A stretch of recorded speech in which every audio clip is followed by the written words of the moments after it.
बच्चों एक और महत्वपूर्ण क्वेश्चन है मिश्रण और यौगिक में अंतर।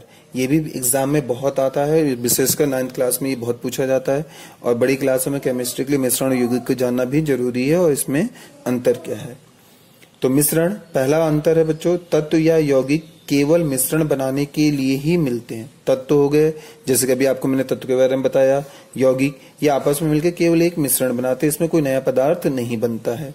अगर हम साधारण सी बात लें तो बच्चों आपने देखा होगा कि दाल होता है, दाल में थोड़ा सा पत्थर मिल जाए तो मिश्रित करके ही बाजार में देते हैं, है ना। लेकिन इसे ये नहीं कि वो दाल और पत्थर मिल गया तो कोई नया पदार्थ बन गया।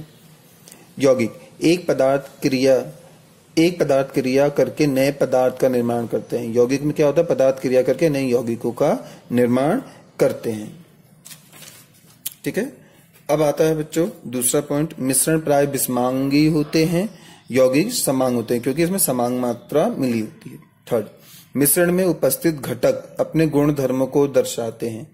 अब ये लाइन समझने में थोड़ी सा कष्ट हो रहा होगा, तो मैं बता दूं बच्चों कि अगर हमने कोई मिश्रण मिलाया तो उसके जो घटक, यानी हमने कोई दो तत्वों को मिलाया तो दोनों तत्व आपस में एक दूसरे से मिले रहेंगे, उसमें वो अपने गुण धर्मों को दिखाएंगे।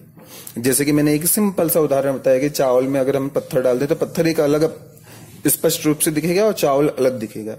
लेकिन यौगिक में नए पदार्थ के बन जाता है और उसके गुणधर्म ही, जो नए पदार्थ के गुणधर्म होते हैं वही शो होता है, पुराना दिखता नहीं है।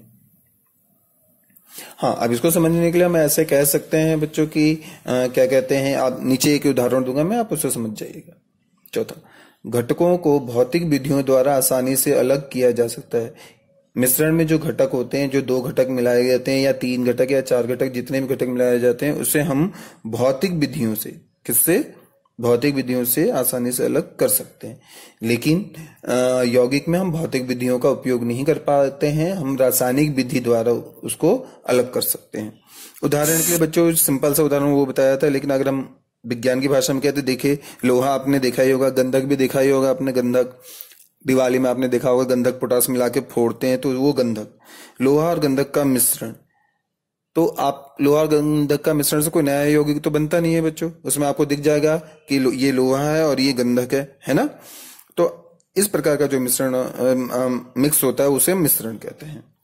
जबकि बच्चों अगर हम रासायनिक अवस्था में ले जाएं तो गंधक और लोहा को आपस में क्रिया करके, गंधक लोहा आपस में क्रिया करके, रासायनिक क्रिया करके आयरन सल्फाइड बनाता है, जो कि एक नया पदार्थ होता है। तो ये था मिश्रण और यौगिक में अंतर, आप इसे याद करें।